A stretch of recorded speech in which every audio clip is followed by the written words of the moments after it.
if you don't know the outcome that you're wanting to achieve, the value of AI is diminished.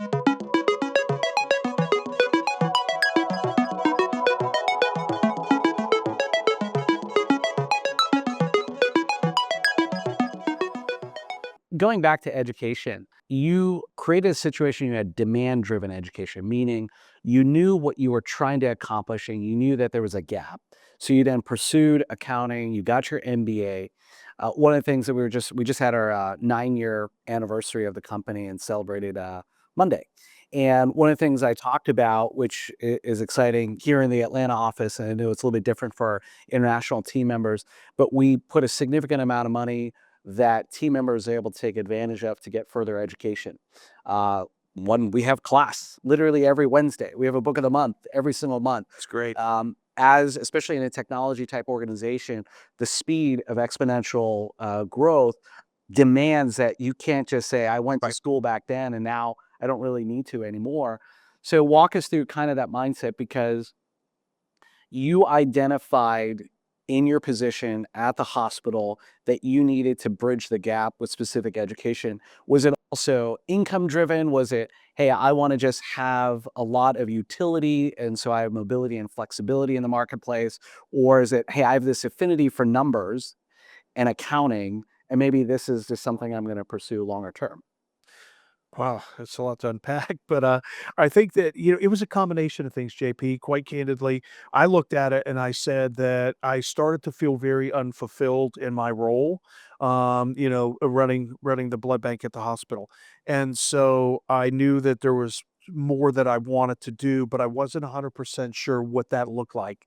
And then once I started to understand the financial side and truth be told, the economic, the accounting and the numbers, as you said, just came very easily for me. I was like, wow, I think I can really apply my clinical knowledge to the financial and business side of this and really be very effective, because typically those two don't coexist, right? You see people that are on the business side of healthcare or on the clinical side. Rarely do you see, and the ones that are, truth be told, um, very successful have been able to marry both, right? They have a combination. So I said, this is an opportunity for me to broaden my skill set and hopefully feel fulfilled in the process. And once I started to dig in, I couldn't get enough. I'm like, okay, this is great. I got to learn more. Now I got to learn this. Now I got to do this. And it just really started to build from there. I'll call out one of our team members actually helping with the IT, Sean, who not only finished his undergrad, but is doing his MBA right now at Georgia State while he's working at the company. That mindset of never ending education, I'm just wondering, like, how does that translate over time? Because if you go from the 90s and you go to today, AI is eat, breathe, and sleep. We're all using the tools. We're Mhm. advancing our companies using it. Some of us use it as a learning vehicle. Sure. Um, if you look at industries like accounting, the MBA, I know the tier one schools will continue to get students.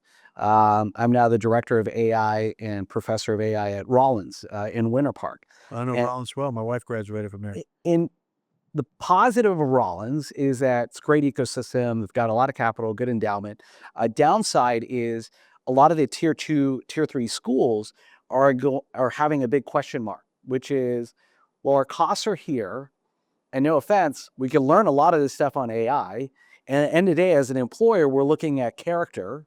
Right. So, what do you see today with the students that are coming up? And I address this because we have interns that are in the room. We have people who are in school and coming up.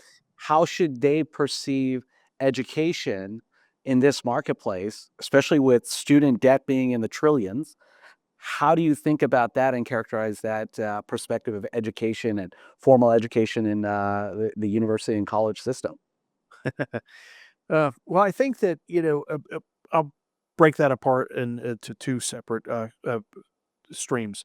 The first one is AI and that aspect of it, because we're really starting to use AI heavily in my current organization, and we can talk about that in a little bit.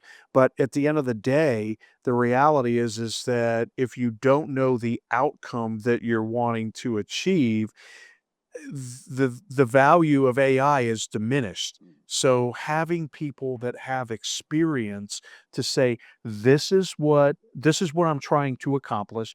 Here are the outputs that I want.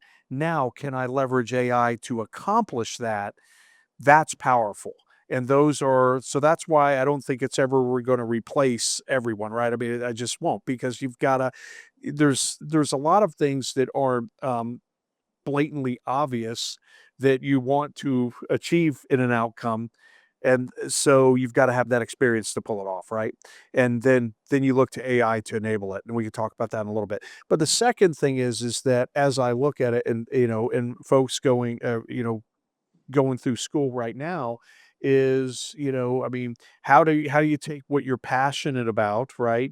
And figure out just being candid, how do you figure out how to monetize that in an area that, hey, I like this. How can I monetize it and build a good career out of it?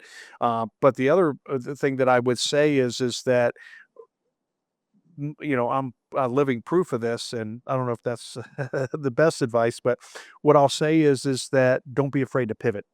If you find things that you're interested in, and then as you go through the academic process and you see something that is more, hey, I really like this. I have a high proclivity towards it, and I see that this is a growth area.